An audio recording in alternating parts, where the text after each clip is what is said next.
It's your Camino. Have you heard that phrase before? That term? What does it actually mean? Coming right up.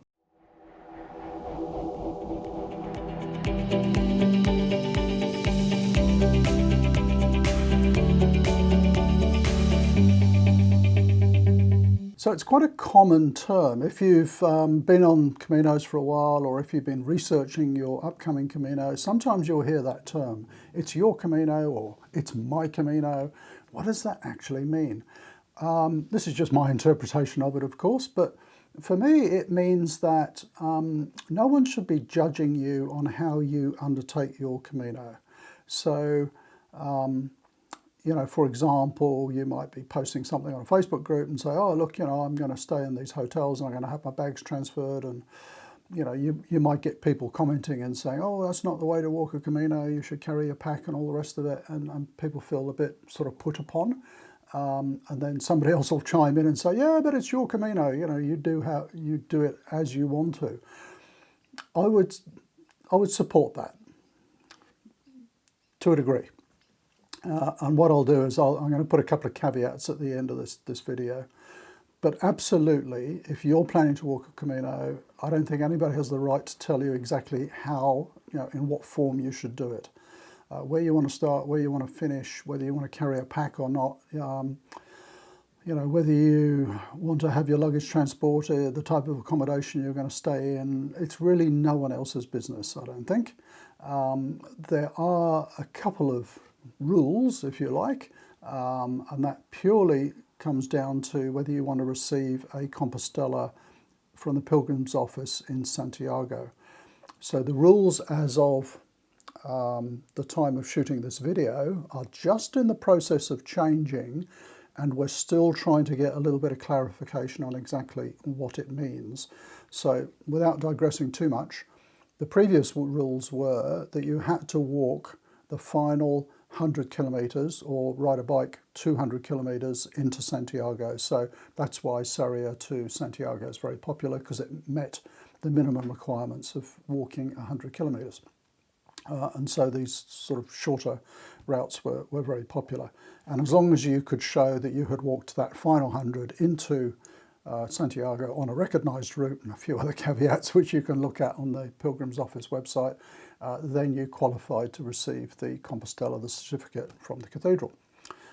That's at the moment about to change, or has changed. Again, we're just sort of seeking a bit of clarification, but it would appear now that as long as you have walked 100 kilometres on a recognised route, it doesn't have to be the final 100, although you should walk the last stage of your route, of the recognised route into Santiago.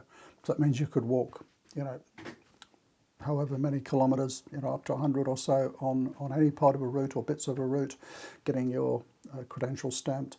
But then you have to walk the final stage, if you like, into Santiago. But all of that will be clearer in the next couple of months, I think. So I digress a little bit.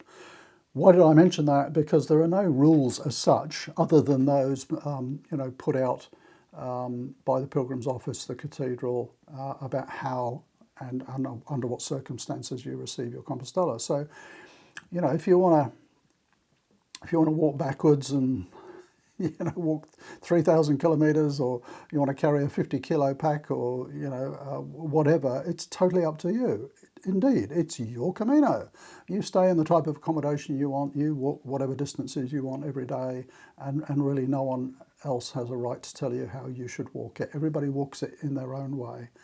So conversely, you shouldn't be trying to dictate to other people how they walk theirs. Okay, we all walk our Caminos in a different way, whatever's meaningful to us, whatever's the most rewarding to us.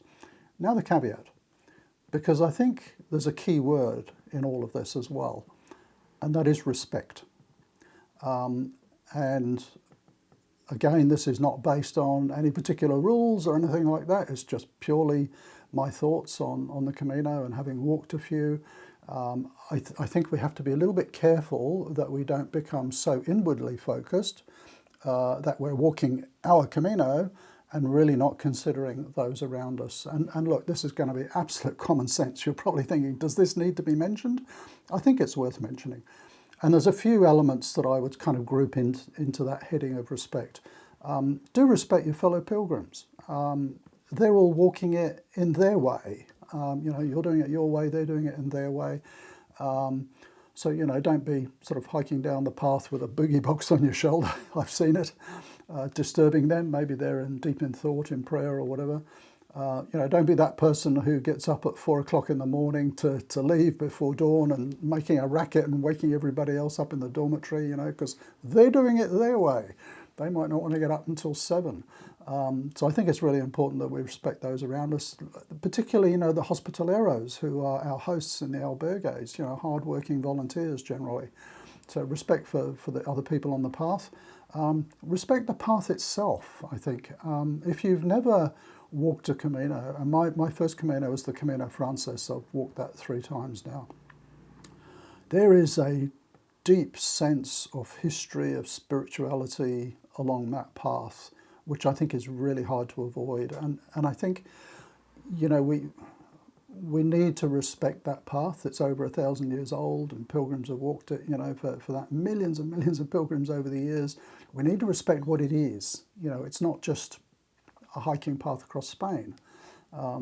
It started out as a religious path. It still is for very many. It's certainly a very spiritual path for many, myself included. So I think we need to respect the path itself.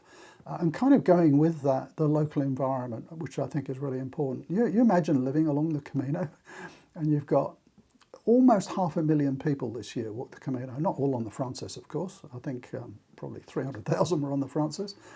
That's a lot of people traipsing along, and a lot of people kind of had this misconception that somehow the Camino is owned by somebody or a local authority or maintained by people. It's not. It's, it can be along public roads, it can be paths across private land, it can be going through national parks, all sorts of areas, not necessarily being maintained as such. And so I think we need to, respect the environment that we're walking through, and particularly things like, not littering and being very careful about human waste. That topic always comes up, carry everything out. So I think that's another important area of respect. And then lastly, I think, we talked about the fellow pilgrims, the path, the environment. I think lastly, a really important one is the local people. They have to live there. Certainly, a lot of people directly on the more popular routes are making an income from the pilgrims, and that's great. We're helping sustain communities there and so on, but not everybody is. For some people, we're probably a bit of a pain in the butt coming through and being noisy. And I noticed something online recently about, big groups singing as they were coming along the streets in Santiago early in the mornings. Imagine if you're living on one of the main routes into the city. So I think we've really got to respect the local people as well, who are generally delightful and very supportive of pilgrims.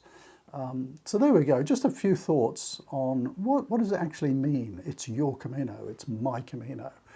2 things really. One, you walk it how you want to walk it.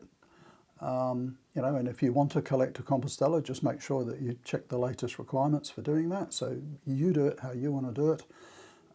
Respect how other people are doing it. And don't be sort of overly critical of them.